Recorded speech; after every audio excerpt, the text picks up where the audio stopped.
My name is Benedicta, and you're listening to Don't Freak Out on Love Word Radio. As I like to mention all the time, that this program is designed by God to educate, to empower, to enlighten, to strengthen, and even inspire parents, teachers, as a matter of fact, everyone who has children around them, because every child is your child. And today, I have an amazing, resourceful personality with me in the studio. Please take a comfortable position. Grab a drink, grab some snacks, tell one to tell another that it's time for Don't Freak Out on Love Word Radio, because really God does not want you to freak out no matter what it is you are going through. The floor is all yours, Ma.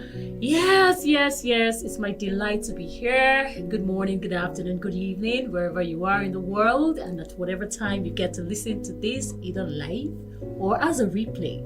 My name is Dr. Toyin Sam Emehelu, and I am an education, business, mentoring, and leadership consultant. I'm also the CEO at Core Skills Transformational Academy Limited. Yes, and I've been working with children for over 27 years of my life. In fact, for me, it's more of an inheritance, a calling, a gifting, an assignment. I'm an author of 20 books, and of course, I am also the Senior Special Assistant to the Director General at the Chartered Institute of Mentoring and Coaching Nigeria. I'm a member of the Pan-African Consultants Association, and of course, the International Management Consultant. I'm a fellow at the Chartered Institute of Mentoring and Coaching Nigeria, certified leadership coach and mentor. And recently, because of my love into the world of wellness and ensuring that people live independently and financially secure, I just got a business franchise with DD Africa, which is all about making people have financial independence, live well, and also experience the fullness of life. Lest I forget, I'm a wife and a mother of 2 young, astonishing leaders. Amazing. And I'm still counting. You're welcome, Ma. Thank you. And so today we want to focus on the family, how to cultivate. Yes.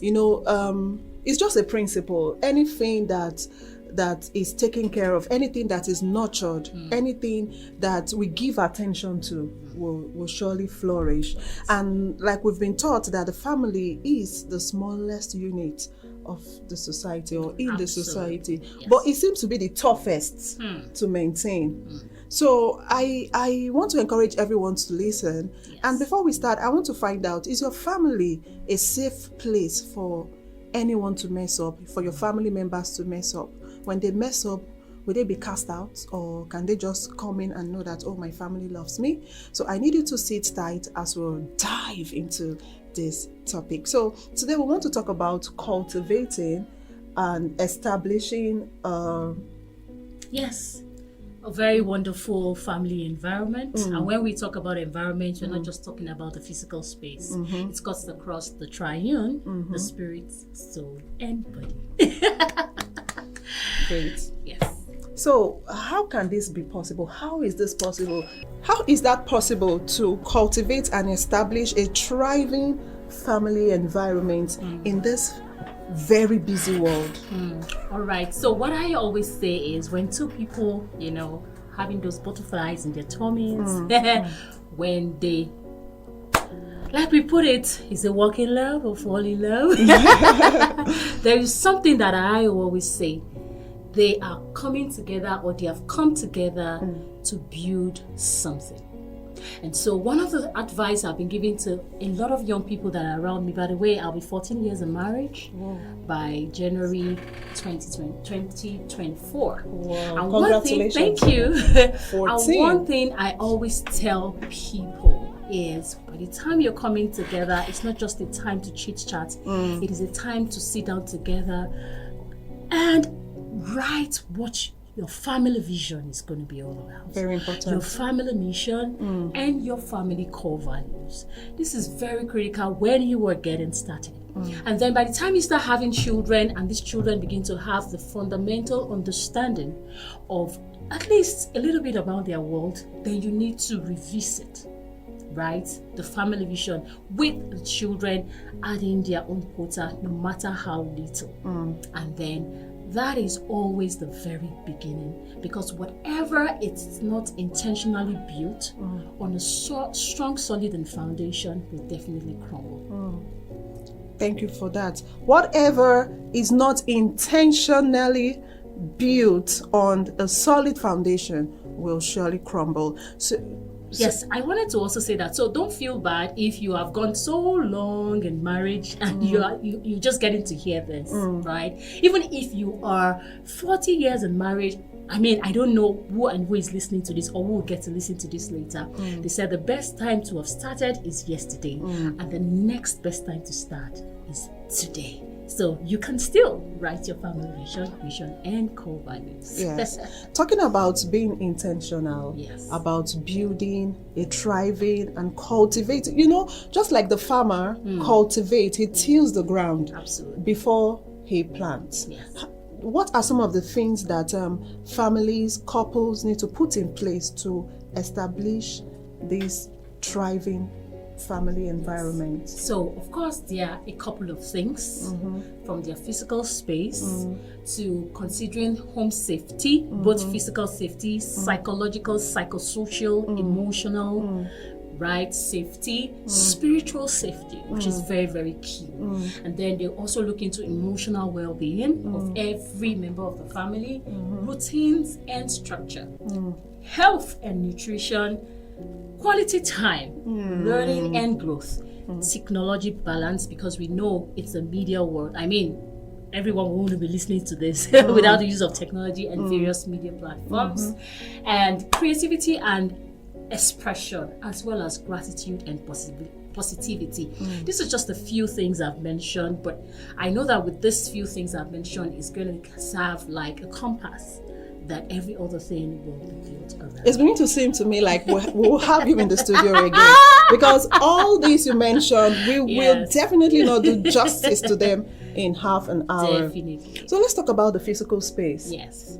So as regards to the physical space is actually very important, especially for children between when they have been given birth to until about 10. Now, this is important because the critical stage at which their fine motor skills and their gross motor skills is being developed. I'm going to demystify that. Okay. So fine motor skills has to do with anything we do with our hands, right? And development of our fingers and upper part of the body. While the gross motor skills talks about the entire body, how much the child is beginning to, make good use of their body. And then at that level, children are trying to explore, and you don't want to limit them by the physical space that they have available to them.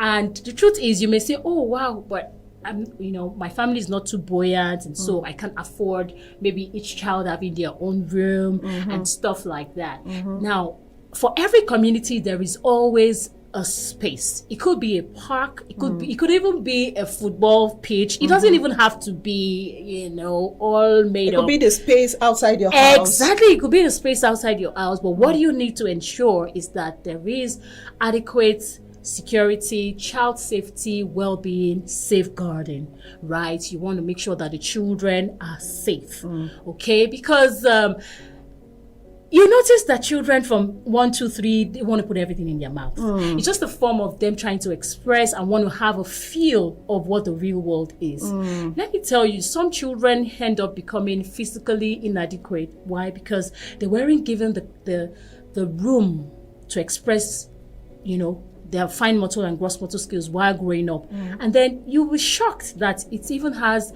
a form of incapacitating them. And then they become quite, not really functional, what we refer to as disabled. And it's so critical that we make sure that, those things are in place. And then, yes, even when they fall down physically, they grow, even when they mix with, I'm not literally saying that, don't be too finicky. Because when a child is in a too finicky environment, their immune system doesn't get well developed. Ironic, right? Yes. So you may want them to, at least let them explore, let them get dirty. Of course, they get cleaned up later, but they should be allowed to explore and have a feel of what their physical environment is like. So physical space is very important. Yes. Not just space for the sitting room, Yes. for TV. Yes. You don't just need space in the bedroom. Yes. Some of us even love a lot of space in the restroom. Yes. So I'm going to tell you today, as Dr. Tori has informed us, Yes. that this space is also necessary for the proper development of children between birth and 10 years old. Yes. So what about the emotional well-being of these children? Okay, yes. So for emotional well-being, right, a lot of us were raised with parents that didn't know better. I will start from that. A lot of us were raised with, with parents that didn't know better. And now that we are hearing this, we know a lot better. We feel once the children have eaten, once their school fees is paid, I mean, what else are they looking for, right? But hey, we are all created to be emotional beings. In fact, our emotions are energy. So you want to make sure that as a parent, you are well informed about your children's temperament, their personality, their learning style, their love language is also very, very critical. Doctor, please, can we take it bit by bit? Okay. It is so obvious that we're going to have you back in the studio again and again and again and again. Let's talk about their temperament. Yes. Before we move to their love language and their learning style. So how can parents find out about their children's temperament? Most of these parents are always busy. Even the those that work from home, they seem busier than those that go out to work. So how can they achieve this? Because the objective of this is to create and cultivate a very wonderful family environment. Exactly. You know, I laughed and I smiled because this morning I was still reading a book. It's called The Teenager's World. Yes, so my daughter will be 13 later in the year, and I prepare ahead, you know, as they hit several milestones of growth in their lives. And I actually read a chapter on the 5 love languages of teenagers. And it actually, there's a second part I was talking about how do you get to, you know your teenager's temperament. So it was just like, oh wow, as though I was preparing for these oral exams. So the first thing I read in that book, you know, was saying that you need to be observant, right? As parents, it's not just enough for us to cater for their physical needs. We need to observe what are the other needs that these children have, especially how they express their emotions. Second thing I read from that book was saying that how does your child show you love? That usually the way your child shows you love is an indication of what that child's love language is, right? Another thing, you know, I read in that book says ask questions. How would you want to be loved? So like I said, we were raised by parents that would not, you know, so it might sound a bit not, you know, too comfortable for us, but we are learning right here, and that's what this show is all about, right? So you may want to ask them, how would you like me to show you love, right? So, and then because the child is in the best position to actually let you know, because you may want. Doctor, some children, some parents may not want to ask. Yes. And some children, I'm just thinking, some teenagers may really not know their love language because they've not been able to define it. Yes. So are you saying that a child that loves to talk wants to have just words of affirmation, oftentimes, most of the time. So could that be a love language? Yes. So we have 5 love languages, right? The first one is word of affirmation. The second one is act of service. The third one is quality time. The fourth one is physical touch. And the fifth one is giving of gifts.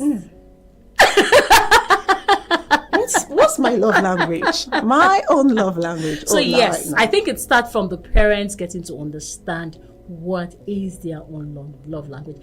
Mind you, it is not static. It changes over time. And then you may want to Google that. There are tests, online psychometric tests that can help you know that. They are for children and for teenagers too. So you can actually have them. Just Google it and then you get the link. Okay, amazing. By Gary Chapman. Yeah. By Gary Chapman. Yes. All right, we want to go on a short musical break. Don't touch the skip button. We will be back.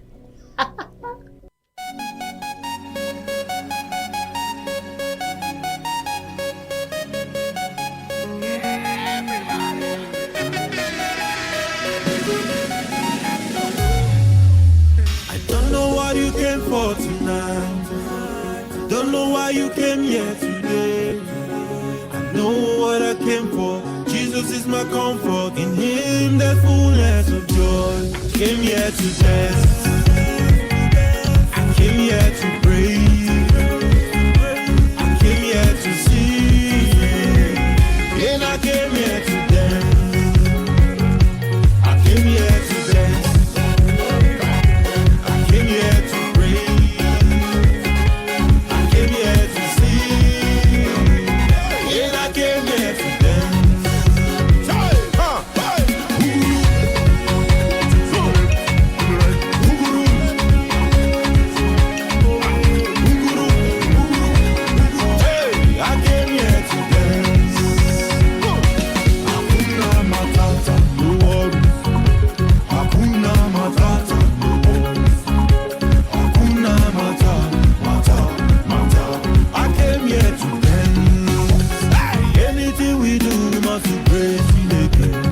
Everything we talk, we must praise him.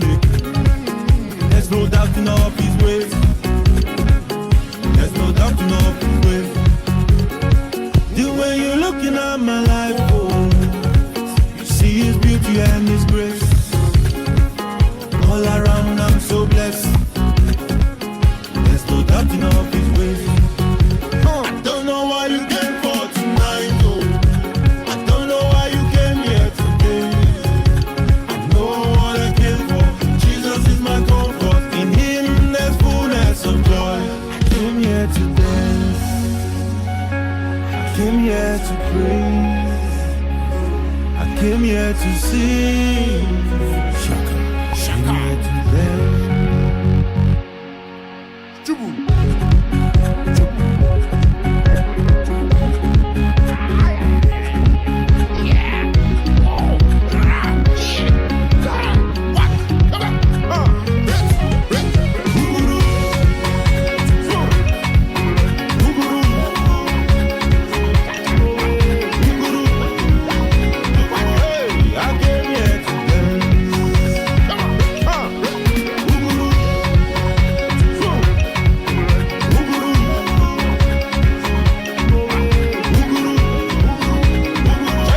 I came here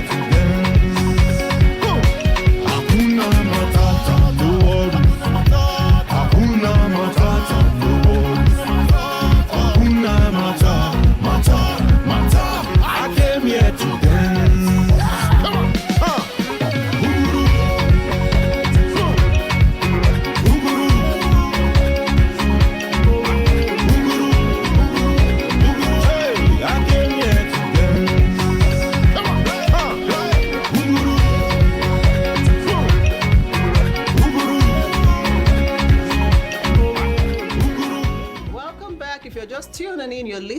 Don't Freak Out on Love World Radio, and today I have an amazing personality with me. Her name is Dr. Toyi with a sauce on it. And today we're talking about how to cultivate a thriving family environment. You know, we all want to live in safe and serene environment, but the family space, how can we make it safe? How can we cultivate and establish this thriving relationship between parents and children? And so far, we've talked about some tips that can make that happen. It has to be done intentionally. It has to be planned. And what better time it is to start planning if you've not done so? It's now. We talked about the physical space. We talked about the emotional well-being of children. And because of time, Dr. Toyi, you will come back to the studio. Yes, it's great to be here. Yeah, so please, how does routine and structure help in establishing and cultivating a safe family environment? You see, routine and structure is very, very important. And first off, a lot of parents don't even have structures in their lives. And they automatically feel that their children should just fall on their children like ripe potatoes. That is not the way it works. One of the greatest ways in which you can teach your children is to live the life you want them to live. It is actually about children don't listen to words, right? They do what they see, not what they hear. And that's why I said, I've been telling you this child. Nah. If you really want a child to cultivate routines and structure, first off, in fact, if parenting does not change you, you haven't started yet. If parenting does not make you think twice on some of the decisions that you make, you haven't started yet. So you as the parent, you must learn about time management, energy management. Yes, because now life has moved into the era of energy management. Why? Time is restricted. Time cannot be bought back, but energy is renewable. So it's not about you always working all around. What level is your energy? That will determine your productivity. In fact, in our own organization that I lead, when people come into the office sick, we allow them sleep. Because it doesn't make sense to get on work when you are not in your, element. So you have to be able to understand what kind of person you are. Are you a morning person? Are you an evening person? What time is your peak time when your juice is flowing? So coming to the children, it's easier for you to now work with them. Take, for example, my children know how to set goals. I started teaching them about goal setting for the year. In various aspects. And then from there, it trickled down to every single year, they win awards. Because we have set the goals right from the beginning of the session and we keep our eyes on the ball, right? But more importantly, we reward efforts, not just outcomes, right? It's in those day-to-day, my wonderful grandfather, I call him my grandfather because I'm also the overall training and lead facilitator for Equip Nigeria, which happens to be John C. Maxwell's nonprofit organization. He would say that success is in the daily actions that you take. So that is where routine comes in. So it's not just about also having a structure and a structure that is not working. You have to ensure that they have a regular time for having their bath, for going to bed, for eating, taking their food, for going to school. It also makes life easy for you as a parent. Why? Because the children are raised to become a lot more independent. And then when children don't have routines, they are usually confused. They are usually not well put together, and it makes them a lot restless. Doctor, I want to please take you back to what you said a few seconds ago. Yes. You talked about rewarding the effort. Yes. And not just the outcome. Exactly. Doctor, I really want us to loud it. We need to noise it. Because that has really put a lot of children down emotionally. Yes. That has really destroyed a lot of children on the inside. Yes. So a child comes home with his result from school and they did not see the first position there and they started talking the child down. So what about the effort put in? Oh, that is even too far. Let's say they had an inter-house sport competition and then the child came third. Yes. Not first. What do you tell that child? Because if that child did not participate, there'll be no first position. In the first place. You're right. So we need to encourage that participation. Yes. Please, Doctor, I need you to throw more light on that, please. Okay, so one of the things that I tell people is SWOT analysis is a very powerful tool, which represents strengths, weaknesses, opportunities, and threats. Please, if there's anything, you need to identify the strengths of your children and then begin to help them build on their strengths. Doctor, please, noise it. Noise it. Let's loud it. So it's called strengthening your strength, right? And so I'm gonna have to use my children a lot of times because I'm a very practical person. My daughter is an artistic person, and I can't tell you how much I've had to spend on buying pens and brushes and canvas, and and I can't even tell you because I know that is our core. While my son is a science inclined, fun rather. He just wants to observe. And that even this holiday period, I've had to buy resources that has to. He has his hand lens. He goes around the compound, magnifying insects and all. And this is also very critical because when we know their strengths, it helps us to actually channel it right. It helps us to, don't capitalize on what they don't have. Now, the way the human brain works, so of course, my master's degree is in educational psychology, so you can understand how a lot of connections is taking place now. Now, the way the human brain works is to easily identify those things that are not working. Can you just tweak it a bit and intentionally catch your children doing something good? Intentionally catch them doing something good. And praise them for it. Because any action that is encouraged will be repeated. And when it is repeated, it will always take place. And when it takes place, the children's self-esteem, self-confidence, self-awareness is being built. So catch them doing something good. And do you know what? Whatever you look for, you find. Whatever you're looking for, you find. That's the way the human brain works. And so be intentional when they do anything and they do it well, even if they don't do it perfectly, but they made an effort, still going back to effort, not just the outcome. Please go the extra mile to tell them thank you. Doctor, I